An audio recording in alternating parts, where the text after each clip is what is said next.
अस्सलाम वालेकुम नाज़रीन और सामीन, आप देख रहे हैं CPDI पीस टॉक और मैं हूं आपकी होस्ट नौशीन खुरम। नाज़रीन, CPDI पीस टॉक एक ऐसा प्लेटफॉर्म जहां हम ना सिर्फ ग्लोबल अफेयर्स के ऊपर बात करते हैं बल्कि उसके साथ ही हम बात करते हैं कि उससे खित्ते में किस तरह के असरात मुरतब हो सकते हैं। आज के एपिसोड में हम दो मौज़ूआत के ऊपर बात करेंगे। नंबर एक, पाकिस्तान की डिफेंस एक्सपोर्ट के ऊपर। पाकिस्तान की GF-17 की डिमांड तकरीबन पूरी दुनिया में ही बढ़ रही है। बहुत सारे ममालिक से कुछ ऑर्डर प्लेस हुए हैं और किस तरह की चीज़ों की डिमांड हो रही है उसके ऊपर बात करेंगे। दूसरी तरफ हम ये देखेंगे कि ईरान की मौजूदा सूरत हाल क्या है, प्रोटेस्ट किस हद तक सेटल डाउन हुए हैं, अमेरिका की तरफ से जो मुमकिन हमले के खदशात हैं उनमें कितनी सच्चाई है और उसके क्या मुज़म्मरात होंगे इस खित्ते के ऊपर। तो इसके साथ ही हम वेलकम करते हैं मुख्तार साहब को। अस्सलाम वालेकुम मुख्तार साहब, कैसे हैं आप मुख्तार साहब? ठीक जी। सर, हम अपनी गुफ्तगू का आगाज़ तो इसी बात से करेंगे कि आजकल मीडिया के अंदर पाकिस्तान की डिफेंस एक्सपोर्ट की बड़ी बात हो रही है और यहाँ तक कि जो डिफेंस मिनिस्टर हैं पाकिस्तान के, उन्होंने बात की है कि इतने ऑर्डर प्लेस हुए हैं कि शायद अगले 6 माह में हमें IMF की तरफ से IMF से भी निकलने के चांसेस भी हो सकते हैं। तो सबसे पहले तो हम ये जानना चाहेंगे कि किस किस्म की डिफेंस एक्सपोर्ट की बात हो रही है, किन आइटम्स के ऊपर बात हो रही है और इसके पीछे क्या रीज़न्स हैं। देखिए, एक बात तो ये है कि इसमें तो शक नहीं है कि पाकिस्तान की जो डिफेंस इंडस्ट्री है उसने ग्रो किया है पिछले कुछ अरसे में।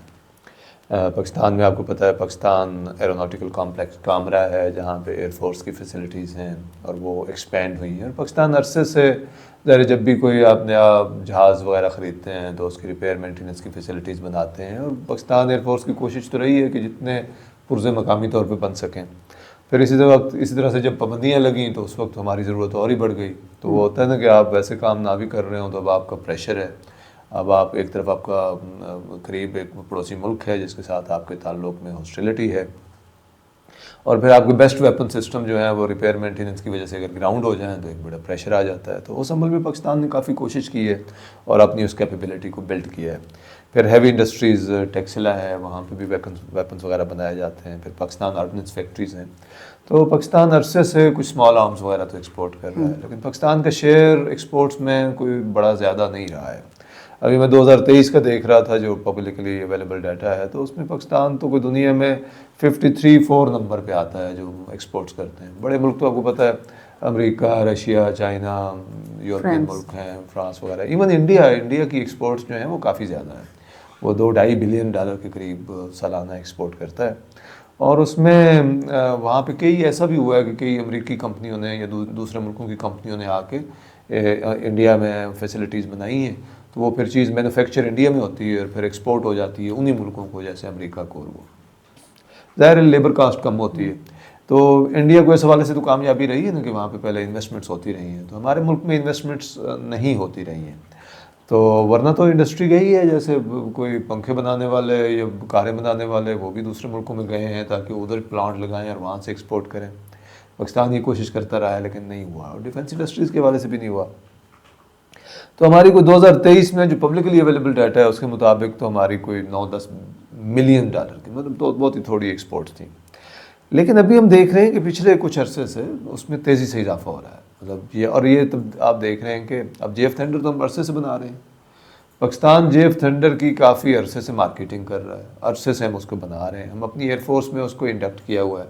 मतलब वो ऐसा नहीं है कि हम कोई ऐसी चीज़ बेचना चाह रहे हैं जो टेस्टेड नहीं है। अगर हमारी अपनी एयरफोर्स उसको यूज़ कर रही है तो इसका मतलब है वो ट्राइड एंड टेस्टेड प्लेटफॉर्म है। उसका सारा डाटा अवेलेबल है, वो कब से इंडक्ट हुआ है, कितने उसके फ्लाइंग आवर्स हो गए होंगे, कोई एक्सीडेंट तो नहीं हुआ, वो सारा डाटा अवेलेबल है।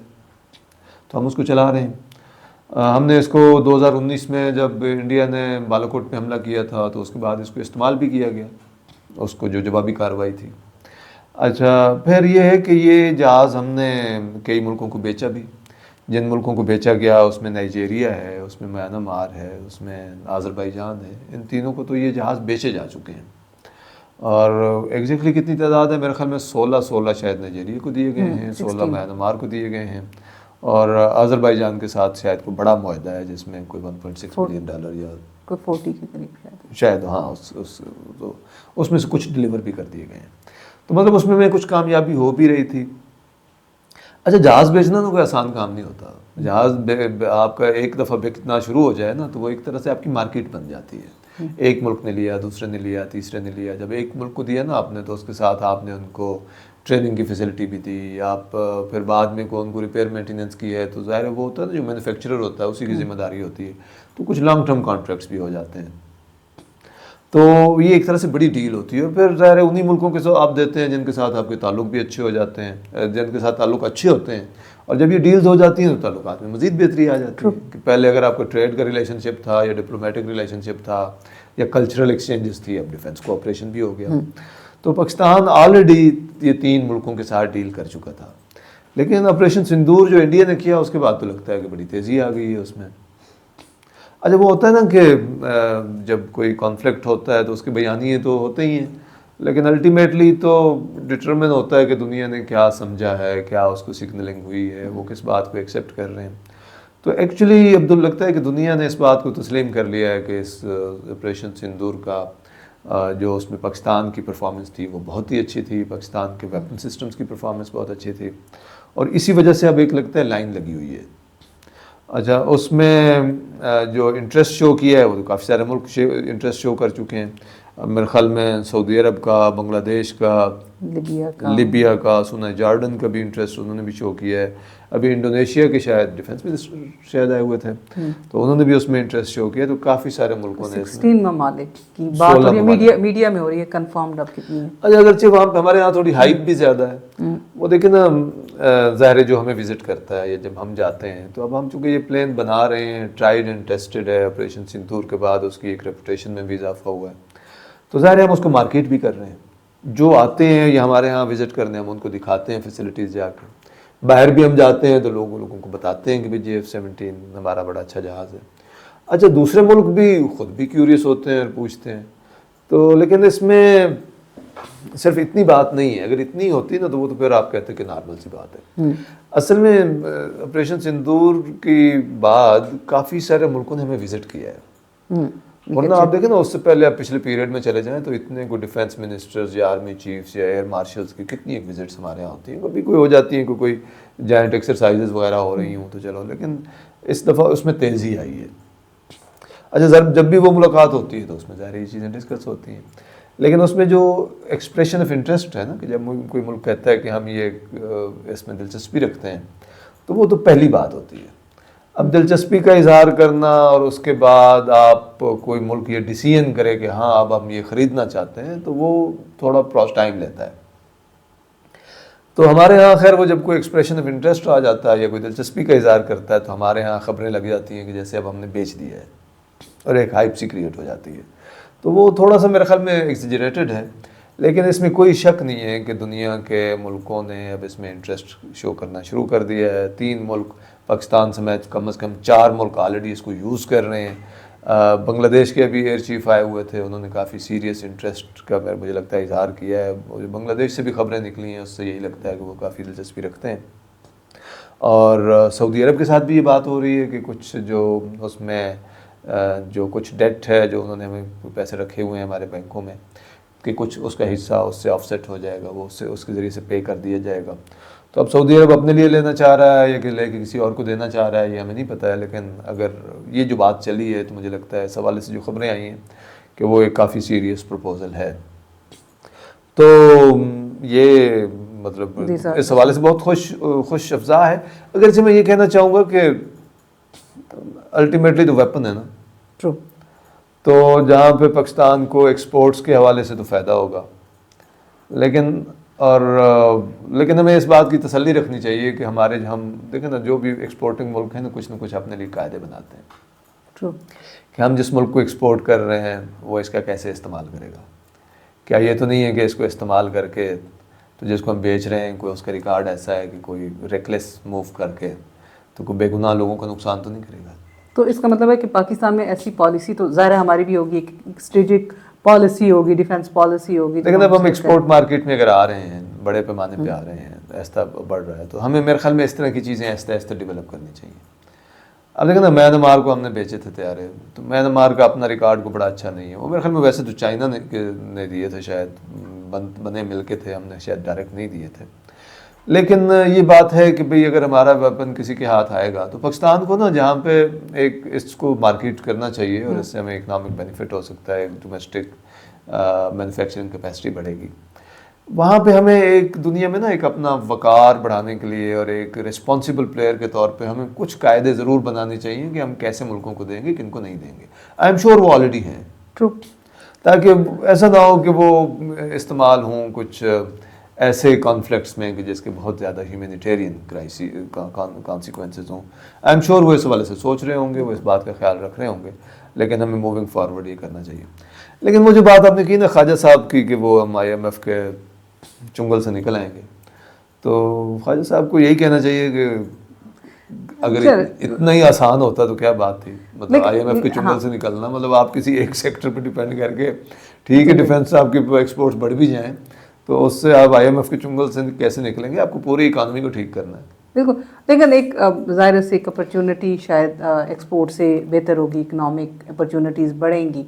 तो आपको क्या लगता है कि फ्यूचर में कितना पार्ट प्ले करेगा डिफेंस और बाकी के सेक्टर, जो भी आपने खुद भी बात की है, तो थोड़ा सा मज़ीद एलाबोरेट अगर इसको करते हैं तो। देखिए एक दुनिया को सिग्नल तो मिलता है ना। देखिए आप अगर आर्मामेंट इंडस्ट्री में अगर आप एक मैप पे मर्ज होते हैं, लेट्स से जी दुनिया में कौन से जहाज़ों की हम बात सुनते हैं कि जी वो लोग ख़रीदना चाहते हैं, हम चाइना के वो उसकी बात करते हैं, J-10 की बात करते हैं, हम यूरोफाइटर की बात सुनते हैं, हम राफेल की बात सुनते हैं, अमेरिका के F-16, F-15, 22, 35 की बात सुनते हैं। तो मतलब ये टोटल कितने जहाज़ हैं? इंडिया के तेजा की बात सुनते हैं, वो तो खैर अभी तक किसी मुल्क और ने नहीं ख़रीदा है सिवाय उनकी अपनी एयरफोर्स के, और वो भी बहुत महदूद तादाद में उसको यूज़ कर रहे हैं। फिर उनकी वो एक मतलब एक तरह से उनको बैड पब्लिसिटी भी मिली जो हादसा हो गया दुबई वाला में। अच्छा, तो मतलब अदरवाइज़ कितने जहाज़ हैं जो इस मार्केट में? अब दुनिया के लगभग 200 मुल्कों में से अगर 4-5 मुल्क हैं जो इस एक्सपोर्ट मार्केट में हैं। अब देखें ना, हम कहते हैं इंडोनेशिया जी पाकिस्तान JF थंडर खरीदेगा या राफेल खरीदेगा या J-10 खरीदेगा, तो ऑप्शंस कितने हैं? मतलब 5-6-8 मुल्क हैं जो बेच रहे हैं, तो उसमें एक पाकिस्तान भी है। तो देखें ना, हम ग्लोबल स्टेज के ऊपर पाकिस्तान की बात हो रही है ना, आज भी टेलीग्राफ में आर्टिकल लगा हुआ है, राइटर्स वगैरह ये लगा रहे हैं। तो मतलब पाकिस्तान की दुनिया में एक तरह से वो रिकग्निशन हो रही है कि Pakistan has emerged on this stage defence. अच्छा, इंडिया हालांकि असला ज़्यादा बेच रहा है, लेकिन एक होता है ना ब्रांड। मतलब अभी आपने मुझसे पूछें कि इंडिया क्या बेच रहा है, तो मेरे जहन में मुश्किल से आएगा कि क्या बेच रहा है। लेकिन अदरवाइज़ अब JF थंडर का आप किसी से पूछेंगे तो वो कहेंगे हाँ पाकिस्तान वो बेच रहा है, ये उसके कुछ बिक गए हैं, ये मज़ीद ऑर्डर्स आने वाले हैं या आ रहे हैं। तो मतलब पाकिस्तान उस स्टेज पे इमर्ज हुआ है, तो वो एक तरह से आपकी रेपुटेशन बनती है। लेकिन देखिए अभी तक जो ख़बरें हैं कि अगर ये सारे ऑर्डर मटीरियलाइज हो जाएं तो ये कुछ $13 बिलियन के हैं। लेकिन मुझे लगता है ये $13 बिलियन में कुछ के तो ज़ाहिर कॉन्ट्रैक्ट्स शायद हो गए हुए हैं, जैसे सऊदीया का 4 बिलियन की सऊदीया की बात हो रही है। लेकिन वो भी अभी कॉन्ट्रैक्ट तो नहीं हुआ। कॉन्ट्रैक्ट नहीं हुआ, जब एग्रीमेंट हो जाएगा तो फिर हम कहेंगे कि ये हो गया है। तो बाकी एक तरह से वो डिस्कशंस हैं, कोई अर्ली स्टेज पे होगी, कोई मिडिल स्टेज पे होगी, कोई एडवांस स्टेज पे होगी। अब ये चूँकि चीज़ें बहुत ओपनली डिस्कस नहीं होती हैं, तो ख़बरें सोर्सेज से आती हैं, तो अब हमें एग्जैक्टली नहीं पता कि कितने निगोशिएशन एडवांस स्टेज पे हैं और क्या ये सारे $13 बिलियन के ऑर्डर मटीरियलाइज होंगे या नहीं होंगे। और अगर होंगे भी, लेट्स से कि $13 बिलियन के हो जाएं, तो जो हमारी प्रोडक्शन कैपेसिटी है वो कोई 20-25-30 जहाज़ों की है पर ईयर। तो अभी बात हो रही है कि उसको पाकिस्तान एक्सपेंड भी कर रहा है। अब वो एक्सपेंड करेगा तो कितनी देर लग जाएगी और हम कितने सालों में इस काबिल होंगे कि ये ऑर्डर डिलीवर हो जाएं। तो लेट्स से इसमें से अगर हम डिलीवर करना शुरू कर देते हैं और लेट्स से हर साल में हम 20-25-30-40 जहाज़ डिलीवर करते हैं, तो ये $13 बिलियन भी तो over a period of time आएंगे ना हमारे अकाउंट में। ये तो नहीं है ना कि कल आ जाएंगे। ट्रू।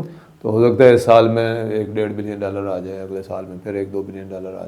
अच्छा, फिर ये भी नहीं है कि ये सारे पैसे कोई हमारे पास बिल्कुल ये प्रॉफिट तो नहीं है ना। ये तो आपकी सेल प्राइस है ना। आपने एक प्रोडक्ट बनाई 100 रुपए की, आपने बेची 80 रुपए की, नहीं सॉरी, आपने बनाई 80 की बनाई 100 की बेची, तो 20 रुपए आपका प्रॉफिट है। फिर वो चाइना के साथ कुछ शेयरिंग भी है, तो $13 बिलियन में से हमें उसका जो प्रॉफिट वगैरह आ जाएगा वो अगर में $1 बिलियन भी आ जाए तो बहुत है। असल बात ये है कि इसमें देखें ना, एक तो आपका मॉनेटरी बेनिफिट होता है ना, वो तो हो गई, आपकी वर्कफोर्स एम्प्लॉयड होती है, कुछ हुकूमत को शायद टैक्सेस भी मिलते हैं। फिर आपकी नेक नामी है दुनिया में कि पाकिस्तान जनाब एक सोफिस्टिकेटेड जहाज़ बनाने वाली है उस मार्केट में। वो एक मार्केट को सिग्नलिंग होती है और इन्वेस्टर्स के लिए होती है, वो फिर उस मार्केट में आ सकते हैं। और अगर एक्सपेंशन होती है तो ज़ाहिर है वो हमारी बेस और बढ़ती है। तो लेकिन इसमें फिर रिस्क्स भी होते हैं। देखिए ना, आज हमें आर्डर मिल गए हैं, वो आपने क्वालिटी एश्योर करनी है ताकि आपकी नेकनामी बनी रहे। लेकिन हम एक चीज़ मार्केट से ख़रीदते हैं, बहुत अच्छा हो तो हम दोबारा भी ख़रीदते हैं, कोई प्रॉब्लम आ जाए तो फिर हम दोबारा उसके पास नहीं जाते हैं। तो जहाँ पे हमें ये ऑर्डर डिलीवर करने हैं वहाँ पे आई एम श्योर कि वो ख्याल रख रहे होंगे कि इसमें वो जो बायर्स हैं उनकी क्वालिटी से बेहतर दें उनको प्रोडक्ट्स, ताकि एक नेक नामी बने। हम फिर आफ्टर सेल सर्विसेज अच्छी दें, ट्रेनिंग अच्छी दें, और ताकि वो रेपुटेशन बने। और फिर आप अगर देखें ना, आपने फैक्ट्री में इन्वेस्ट करके एक्सपेंड कर दिया है, फिर ये ना हो ना कि फिर कोई लीन पीरियड आ जाए और फिर आपकी फैसिलिटी तो बनी हुई है और अंडर यूटिलाइज हो। आज तो एक्सेस में ऑर्डर्स हैं, कल कम भी हो सकते हैं, लेकिन बढ़ भी सकते तो वो जो हमारी इदारे हैं वो सोच रहे होंगे इस हवाले से कि इसको कैसे वायबल बनाना है। अब देखिए ना, वो फ्रांस वाले राफेल बनाते हैं, तो वो अभी कोई मैं खबर पढ़ रहा था कि अगले 1-2 सालों में उनका वो फैसिलिटी जो है ना वो अंडर यूटिलाइज हो जाएगी। तो जब अंडर यूटिलाइज होती हैं तो फिर वो वहाँ पे फिर ना लोग बेरोज़गार हो जाते हैं।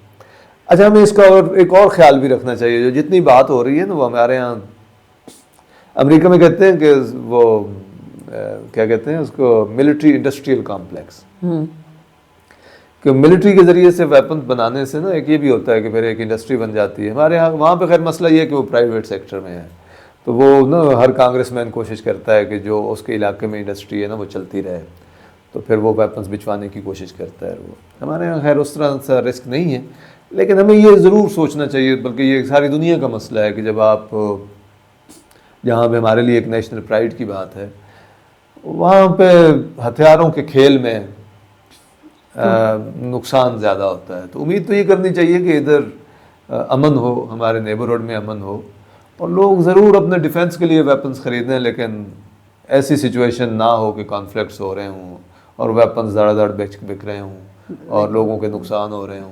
लेकिन दूसरी तरफ जो इस वक्त ग्लोबल सिचुएशन इमर्ज हो रही है ट्रम्प साहब के आने के बाद, वो तो ऐसी ही लग रही है कि जैसे जिसका दिल करेगा वो कहीं पे भी जाके इंटरवीन करे, वहाँ पे चाहे प्रेसिडेंट को उठाए या जाके हमला कर दे। तो मेरे ख्याल में एक ये वजह भी है, देखिए ना, जहाँ पे ऑपरेशन सिंदूर में JF-17 ने अच्छा परफॉर्म किया। अच्छा, लोग ये भी पूछ रहे हैं कि जी वो तो J-10 था जिसके ज़रिए से वो इंडिया के जहाज़ गिराए गए, राफेल वगैरह। ये ठीक है कि उसमें ना जो पाकिस्तान की मेरे ख्याल में इधर ISSPR वगैरह ने और इन्होंने जो बात की है ना कि उसमें J-10 यूज़ हुआ, और ये शायद कुछ जहाज़ या एक आध कुछ जहाज़ ग्राउंड डिफेंसेस ने भी गिराया।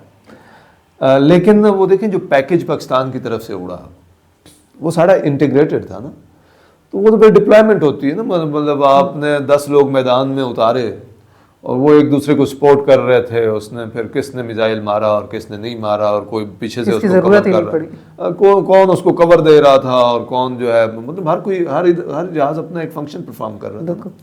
तो वो अल्टीमेटली आप ये नहीं देख रहे कि उसमें फलां जहाज ने कारकर्दगी दिखाई, वो एक पूरा पैकेज था, तो वो एक कलेक्टिव परफॉर्मेंस थी ना। तो JF थंडर उसका हिस्सा था। लेकिन JF थंडर ने जो काम एक्सक्लूसिवली किया है ना, वो जो इंडिया का वो S-400 का जो वो उसको डैमेज किया गया है, वो पूरा तो शायद तबाह नहीं होता, लेकिन उसके कुछ क्रिटिकल कंपोनेंट्स तबाह हो गए उसमें। वो दो JF-17 थंडर थे, और वो लोग कहते हैं कि वो बड़ा ही मुश्किल मिशन था, क्योंकि आगे S-400 वो इंटरसेप्शन का एक बड़ा, हाँ, वो मतलब दूर तक मार कर सकता है, बड़ा आला निज़ाम है, उससे वो जहाज़ों को गिरा, वो एक तरह का सुइसाइडल मिशन था, हो गया था। और इन्होंने कोई चाइनीज़ मिसाइल यूज़ किया है और उससे उन्होंने सक्सेसफुली हिट किया है। अच्छा, वो इतना बड़ा मतलब कामयाबी थी, वो बिल्कुल इसी का है, JF-17 का है। अच्छा, उसमें ज़ाहिर है पायलट्स की स्किल भी है, जहाज़ की कैपेबिलिटी भी है, मिसाइल की परफॉर्मेंस भी है। अच्छा, वो इतना सक्सेसफुल था कि आपको याद होगा कि जैसे ही वो ऑपरेशन सिंदूर ख़त्म हुआ है ना, तो उसके 1-2 दिनों के बाद वो मोदी साहब उस एयरपोर्ट पे गए हैं, उस जो भी फैसिलिटी थी, एयरपोर्ट था शायद, और वो पीछे उन्होंने ना वो उसके लांचेस वगैरह के उसकी एक पूरी तस्वीर ली गई है। वो मतलब इस तासुर को ज़ाहिर करना चाहते थे कि कोई नुकसान नहीं हुआ, लेकिन उस वक्त फिर यहाँ से कहा गया कि नहीं, ये देखो उस सिस्टम के कई कंपोनेंट्स हैं, तो मेन कंपोनेंट तो रेडार वगैरह होता है ना, और लांचर शांचर तो कई हो सकते हैं, तो जब रेडार डैमेज हो गया तो सभी सिस्टम डिसफंक्शनल हो गया। तो उन्होंने वो पूरा नहीं दिखाया था, लेकिन वहाँ पे वो मतलब वो इतनी बड़ी खबर थी। लेकिन इंडिया का एक सबसे अच्छा वेपन सिस्टम S-400 जिस पे वो बड़ी प्राइड लेते हैं। ये पूरा उन्होंने जो ऑपरेशन सिंदूर किया वो किया भी इसी वजह से कि हमारे पास S-400 भी आ गए हैं, हमारे पास रफ़ाइल भी आ गए हैं, तो अब पाकिस्तान की क्या मजाल है। तो उससे बड़ा इनको कॉन्फिडेंस आया हुआ था। लेकिन वो मोदी साहब का जाना एक्चुअली उसको एक तरह से उसकी तस्दीक कर रहा था कि यहाँ पे नुकसान हुआ है, यहाँ पे नुकसान हुआ है जिसको छुपाना चाह रहे हैं। तो अच्छी मार्केटिंग हमारी मतलब इंडिया ने की सॉर्ट ऑफ, वो मार्केटिंग होगी और कुछ ट्रम्प कर रहा है, कुछ इंडिया कर रहा है। तो लेकिन मैं एक और जो बात करना चाह रहा था कि हमारी ये जो जहाज़ों की एकदम दौड़ लगी हुई है ना, जहाँ पे परफॉर्मेंस JF-17 की खुल के सामने हुई, उस वजह से मुल्क खरीदना चाह रहे हैं, वहाँ पे ये दुनिया में एकदम जो इनसिक्योरिटी बढ़ी है वो उसकी वजह से भी तो हर मुल्क असला खरीदना चाह रहे हैं ना। अब देखिए बांग्लादेश के इस हवाले से जो इंडिया में मीडिया की गुफ्तगू हो रही है, हम ये कर देंगे वो कर देंगे, बांग्लादेश से भी कुछ बयान जो आए हैं। अच्छा, तो बांग्लादेश से कुछ लोगों ने कहा हम सिलीगुड़ी कॉरिडोर ले लेंगे, फिर इंडिया से कहा गया कि हम तो आपकी 2 चिकन नेक्स हैं और हमला कर देंगे, ये वो। इंडियन चैनल्स में तो हर रोज़ इस तरह की बात होती है। तो बांग्लादेश की भी तो थ्रेट परसेप्शन बढ़ गई ना। ट्रू। और बांग्लादेश वैसे शायद कोई अपने इस तरह के जहाज़ खरीदने का फैसला आराम से करता, तो अब उधर भी तो एक एक्सपीडाइट किया होगा ना उन्होंने कि हमारी अगर थ्रेट परसेप्शन बढ़ रही है, हम 16-17 करोड़ आबादी का मुल्क हैं, 400-500 बिलियन डॉलर की इकॉनमी है, और उनको डिफेंस इतना कमज़ोर है, तो मेरे ख्याल में आहिस्ता आहिस्ता वो उसको स्ट्रॉन्ग करना चाह रहे हैं। जब थ्रेट परसेप्शन दुनिया में बढ़ती है, अनसर्टेनिटी आ जाती है, तो फिर हर कोई अपना अपने असले में इन्वेस्ट करता है, डिफेंस में इन्वेस्ट करता है, और ये अनफॉर्चुनेट है। मतलब ट्रम्प साहब की वजह से और बाकी जो हालात की वजह से ये अनसर्टेनिटी आई, अगर ना आई होती तो यही पैसा लोगों के फलाह बहबूद में खर्च हो रहा। बट दूसरी तरफ जब अगर हम ईरान की बात करें, हमने पिछली काफ़ी एपिसोड्स की हैं, बहुत डिटेल में ईरान के प्रोटेस्ट के ऊपर बात भी की है, तो हम एक तो नाज़रीन ज़ाहिर जानना चाहेंगे कि इस वक्त जो मौजूदा सूरत हाल वो क्या है, और जो अमेरिका की बयानबाजी हो रही है, जो स्टेटमेंट्स आ रही हैं, उसको आप किस हद तक देखते हैं कि वो ग्राउंड रियलिटी से अलाइंड हैं और वाकई वो ऐसी कोई सिचुएशन पैदा हो सकती है? देखिए, इसमें तो कोई शक नहीं है कि ईरान में बड़े पैमाने पे मुजाहरे हुए हैं, उसमें काफ़ी लोगों की जानें भी गई हैं। अभी हमने पिछला एपिसोड किया था तो उसमें हम 500 या 600 लोगों की बात कर रहे थे कि इतना नुकसान हुआ है, लेकिन अभी तो मैं कुछ सुन रहा था अगेन, अच्छा खबरें सारी गैर मुसद्दक़ा हैं, लेकिन वो कोई कह रहे थे कि शायद ईरानी मीडिया कह रहा है कि शायद हज़ारों में तादाद। अच्छा, जो बाहर के लोग हैं वो तो बढ़ा चढ़ा के भी पेश कर रहे हैं, मतलब, और उसमें बहुत प्रोपेगेंडा भी हो रहा है। ज़ाहिर है वो जो वेस्टर्न सोर्सेज हैं जिन पे हम आमतौर पे रिलाय करते हैं और जिनको वो लोग बाकी मीडिया भी कॉपी करता है, वो तो बाज़ का चीज़ों को बढ़ा चढ़ा के पेश करता है। तो हम में से बहुत सारे सादा लोग समझते हैं कि ये तो बड़ा क्रेडिबल मीडिया है, वो मतलब वो ना उसको, लेकिन वो बड़ी जैसे होता है ना बारीक वारदात डालते हैं, और वो आमतौर पे ईरान के रिजीम को पसंद भी नहीं करते। एक तो वो ज़ाहिर है मुसलमान मुल्क है तो इस्लामोफोबिया है वेस्ट में, फिर वो जो कोई उस तरह से जमहूरी मुल्क भी नहीं है, वो लोग जो जमहूरियत पे यकीन रखते हैं उनको भी ईरान की हुकूमत पसंद नहीं है, वो जो इसराइल को पसंद करते हैं वो उनको भी ईरान पसंद नहीं है।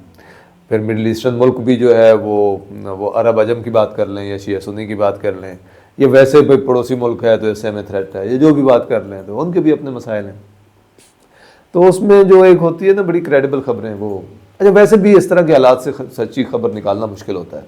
आपको पता नहीं, इधर पाकिस्तान में किसी प्रोटेस्ट पे वाक़या हो जाए, जैसे इधर PTI के जलसे जुलूस पे हुआ था, तो इधर कोई पता नहीं चलता। हम इस्लामाबाद में रहते हैं तो हमें नहीं पता, कोई कहता है 200 बंदे मर गए, कोई कहता है नहीं 2-4 बंदे मरे हैं, कोई कहता है कुछ भी नहीं हुआ, तो वो सच मालूम करना बड़ा मुश्किल होता है। तो ईरान के हवाले से भी ऐसे ही है। लेकिन देखें जो, और अभी लेटली कुछ ये भी आ रहा है कि हालात निस्बतन पुरसकून है। अच्छा, ये तो है कि ग्राउंड पे क्या सिचुएशन है, हालात निस्बतन पुरसकून है, वक्ती तौर पे पुरसकून हुए हैं, कोई लोग दोबारा निकल सकते हैं या नहीं, हमें नहीं पता इस बात का। लेकिन मेन बात ये है कि बुनियादी मसाइल तो मौजूद हैं। ट्रम्प साहब और इसराइल के जो अज़ाइम हैं वो वाज़ेह हैं। इसराइल ख़ास तौर पे चाहता है कि रिजीम चेंज हो जाए, बल्कि इसराइल तो ये चाहेगा कि ये सिर्फ चेंज नहीं हो बल्कि इधर कोई रिजीम का कलेप्स हो जाए, हुकूमत तितर बितर हो जाए, और इधर कोई उसी तरह का काम हो जाए जैसे इराक में हुआ था, लिबिया में हुआ है, सीरिया का। तो इसराइल की तो अगर मानी जाए या उसकी ख्वाहिशात पे जाया जाए तो शायद वो चाहेंगे ताकि ये सारे तितर बितर हो जाएं और हम ही इस इलाके की बड़ी पावर हूँ और फिर हमें डिक्टेट करें। तो वो तो ये चाहेगा, या फिर ये चाहेगा कि कम अज़ कम ये रिजीम ख़त्म हो जाए और इसकी जगह कोई और हुकूमत आ जाए जो इसराइल के ख़िलाफ़ इतनी हॉस्टाइल ना हो जाए। तो ये शायद उनकी सेकंड बेस्ट ऑप्शन होगा उनके लिए। अच्छा, तो और कम से कम वो ये चाहेंगे कि इसराइल की जो मिसाइल कैपेबिलिटी या जो न्यूक्लियर कैपेबिलिटी में कुछ बचा हुआ है तो वो जो है वो ख़त्म हो जाए। अच्छा, अब उसमें उनको कितनी कामयाबी होती है। अच्छा, इसराइल ये भी चाहेगा, अच्छा खुद से वो इनमें से कोई मकसद भी हासिल करने के काबिल नहीं है, सिर्फ खुद से वो करना चाहे ना तो वो ये नहीं कर सकता। पिछली दफ़ा भी जो उसने हमले किए उसमें आखिर में तो अमेरिका खुल के आ गया था, लेकिन जब वो शुरू में भी हमले कर रहा था तो उस वक्त उनको रीफ्यूलिंग वगैरह में, और ये तो अमेरिकी भी और ब्रिटिश भी और वो हेल्प कर रहे थे, वरना तो इतनी दूर आके उनके लिए उनके जहाज़ों का आना मुमकिन नहीं था। बीच में से ये थे जो रीफ्यूलिंग में हेल्प कर रहे थे। तो अभी इसराइल की एक स्ट्रेटजी ये भी होगी कि अमेरिका को साथ लेके आए, अमेरिका को उकसाया। वो भी नेतन्याहू की मुलाकात भी हुई थी कुछ दिन पहले ट्रंप के साथ, तो शायद उसमें कुछ चीज़ें तय हुई होंगी। तो अब ट्रंप पे है कि वो किस हद तक जाता है। इसमें जो ज़्यादातर तजज़ियाकार कह रहे हैं कि ये ट्रंप कुछ ना कुछ करेगा, और ट्रंप ने इस तरह की बातें की भी हैं। अभी उसने पीछे जो ट्विटर पे लिखा है, उसने कहा जी प्रोटेस्टर से कहा है कि आप लगे रहो और आप इदारों पे कब्जा करो, और हेल्प जो है ऑन इट्स वे है कि वो आ रही है मदद। तो अब उसका उससे क्या मुराद था कि वो हेल्प आ रही है, मतलब वो यू टर्न भी ले लेता होता है, उसको इसका मसला नहीं है। मतलब वो भी यू टर्न्स के लिए मशहूर है, सिर्फ हमारे लीडर्स नहीं, हमारे ही नहीं। तो अब वो, लेकिन अभी तक उसने ये कहा है।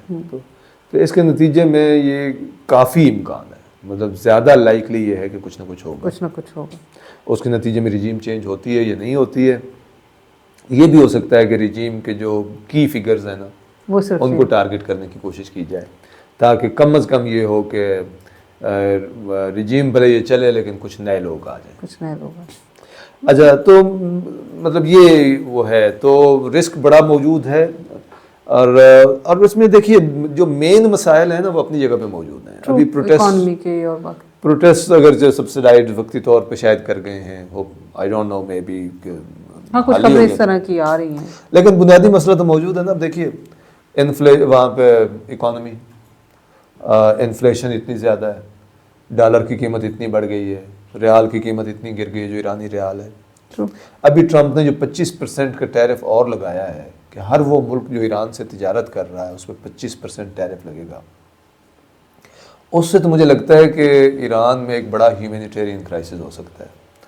चूँकि अभी मैं देख रहा था कि शायद इंडिया वगैरह ने जो चावल वगैरह की एक्सपोर्ट करनी थी वो उन्होंने रोक दी है। इंडिया का भी नुकसान होगा, उनके सिक्स बड़े कंट्रीज में से है जो इनके साथ। हाँ, लेकिन इंडिया तो और उसके पास बड़ी मार्केट्स हैं, उसको कुछ ना कुछ नुकसान होगा, लेकिन कितना बड़ा नुकसान होगा। लेकिन ईरान में अगर लोगों की देखें ना, फूड है। अब अगर ईरान तो फूड में सफिशिएंट नहीं है ना, अगर कोई मुल्क उसको फूड बेचना भी बंद, मतलब राइस की एक्सपोर्ट नहीं हो सकती है, तो उधर तो कैद साली पड़ सकती है ना। पहले पानी का मसला है, तो एक ये मसला बड़ा है, और ज़ाहिर ईरान के अवाम इससे और सफ़र करेंगे।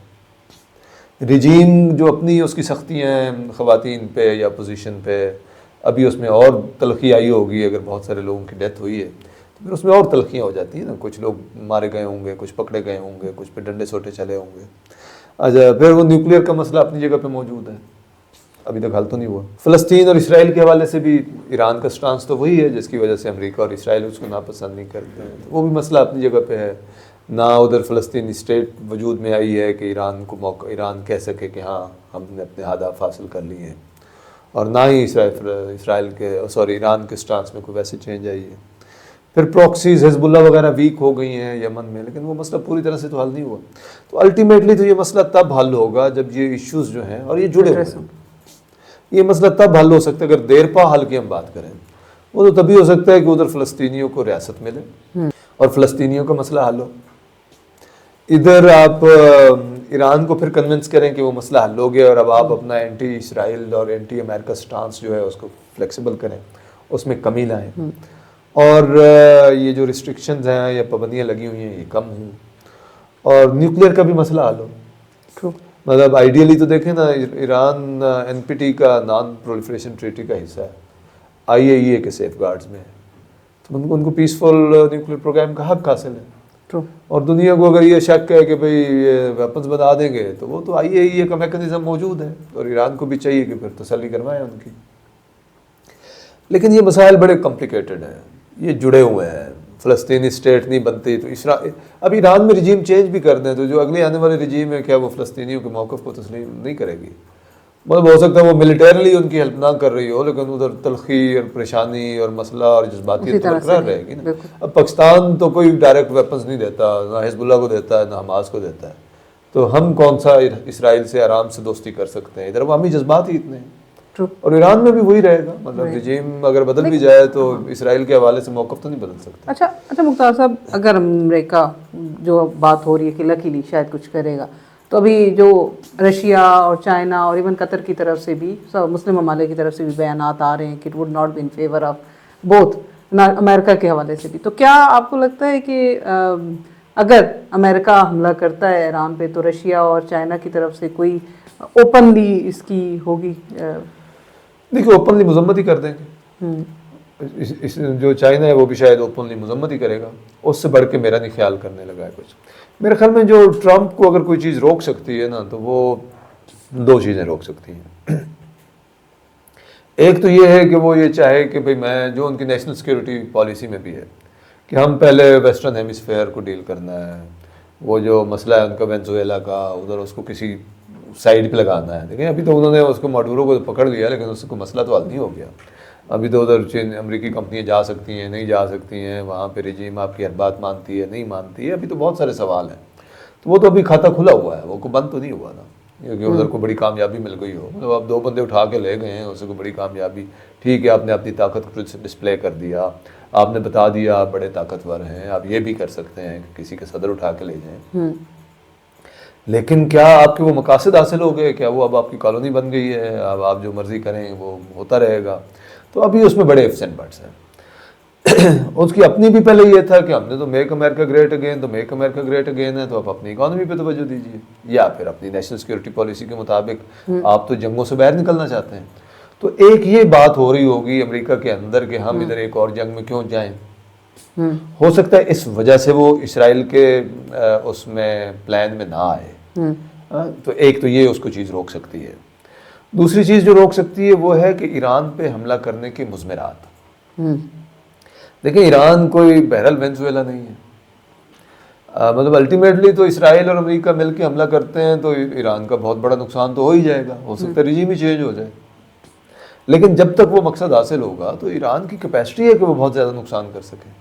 उसके बाद देखो ना, हज़ारों मिसाइल हैं, वो इसराइल पे भी गिरेंगे दोबारा। अमेरिकन एयर फोर्सेस, अमेरिकन जो बेसिस हैं वो तुर्की, सऊदी अरब, कतर और मुल्कों पे उधर भी गिरेंगे, कुछ ना कुछ तो नुकसान करेंगे। मतलब इनकी बड़ी कैपेसिटी है कि एयर डिफेंस सिस्टम ये वो। लेकिन बहरहाल लास्ट टाइम भी हाँ जी, लास्ट टाइम भी गिरे थे। अच्छा, लास्ट टाइम भी इसराइल का अच्छा भला नुकसान हुआ था। ये नहीं है कि वो उनका वो जो था ना कि ये तो आयरन डोम है और कोई चीज़ उसमें जो है ना नहीं उससे गुजर के जा सकती, तो वो तो तासुर ज़ाहिर हुआ था।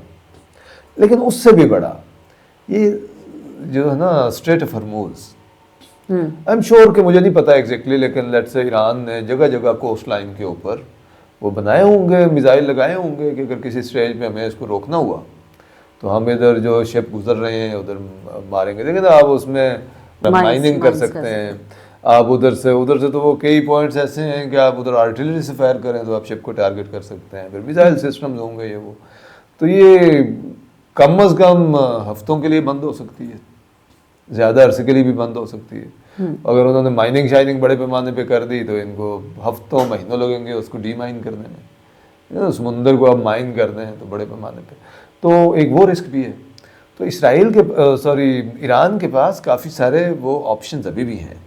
वो उनके पहले ज़्यादा थे, मतलब पहले तो उनको ये भी था कि अगर ईरान के साथ अब कुछ करेंगे तो फिर सिर्फ ईरान नहीं है, वो लबनान का महाज भी खुल जाएगा, सीरिया में भी कुछ हो जाएगा, यमन में भी कुछ हो जाएगा। तो वो कैपेबिलिटी ईरान की वीक हुई है।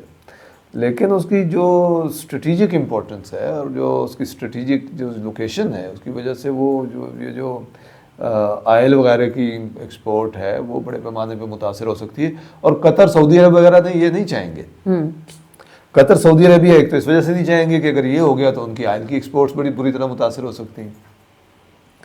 दूसरा, मेरे ख्याल में जब से कतर पे हमला हुआ है उनको भी पता है और ईरान के साथ उनके ताल्लुकात कुछ वैसे भी बेहतर हो गए हुए हैं, तो मेरा नहीं ख्याल कि अब वो चाहते हैं कि ईरान, उनका बयान आया भी है शायद कि हम हाँ। मेडिटेटिंग का रोल प्ले कर रहे हैं, हम शायद मेडिएशन की तरफ वो नहीं चाहेंगे कि ईरान, मतलब अगर कोई ईरान में हुकूमत बदल जाती है तो वो तो शायद कहेंगे ठीक है, लेकिन ईरान का स्टेट का क्लैप्स हो जाना, कि उधर सिविल वार हो जाए, ये कोई नहीं चाहता वो। और मेरे ख्याल में वो ये भी नहीं चाहते कि यहाँ पे इसराइल को एक फतह हासिल हो जाए। मतलब इसराइल ने सबको मलियामेट कर दिया है, तो अब इधर भी उसको फतह हासिल हो जाए। ये एक्चुअली उनकी भी गारंटी है। देखिए ना, मेरा एक दुश्मन है और चलो दूसरे को भी मैं दुश्मन समझता हूँ, तो वो कुछ आपस में लगे हुए हैं तो मैं सेफ हूँ। वो उनमें से एक दूसरे को पे गालिब आ जाएगा तो फिर मुझे भी अब तो यही है। तो वो जो एक लॉजिक है ना, जो इस तरह की कि जब दो प्लेयर्स लड़ रहे हैं और उनके बीच में कुछ बैलेंस कायम है तो आपके लिए स्पेस मौजूद है। तो मेरे ख्याल में मिडिल ईस्टर्न मुल्क इस तरह से भी सोचते होंगे, और मेरा नहीं ख्याल कि वो इस तरह चाहते हैं। ठीक, बहुत शुक्रिया मुख्तार साहब। और नाज़रीन, ये थी हमारी आज की एपिसोड जिसमें हमने दो चीज़ों के ऊपर बात की। जहां हम ये बात कर रहे हैं कि ठीक है, पाकिस्तान की अगर डिफेंस एक्सपोर्ट बढ़ती है तो जहां पे एक खुशाइन बात है, लेकिन दूसरी तरफ ये भी एक तशवीश होती है कि क्या वाकई वो वेपन्स जो हैं वो किसी मुल्क की सिक्योरिटी ही के लिए इस्तेमाल होंगे या उनका इस्तेमाल किस तरह से किया जाएगा। दूसरी तरफ ईरान की हमने बात की, तो उम्मीद यही की जा सकती है कि हालात बेहतर हों, वहाँ के लोगों को भी रिलीफ मिले और किसी ऐसे कॉन्फ्लिक्ट में भी ना पड़ा जाए कि जिससे बाकी ममालिक भी पर भी उसके मज़म्मरात को भुगतें। इसके साथ ही हमें इजाज़त दीजिए, इंशाल्लाह नई अपडेट्स के साथ आपके सामने हाज़िर होते रहेंगे। अगर आपको हमारी आज की एपिसोड पसंद आई है, please like, subscribe and share our channel. अल्लाह हाफ़िज़।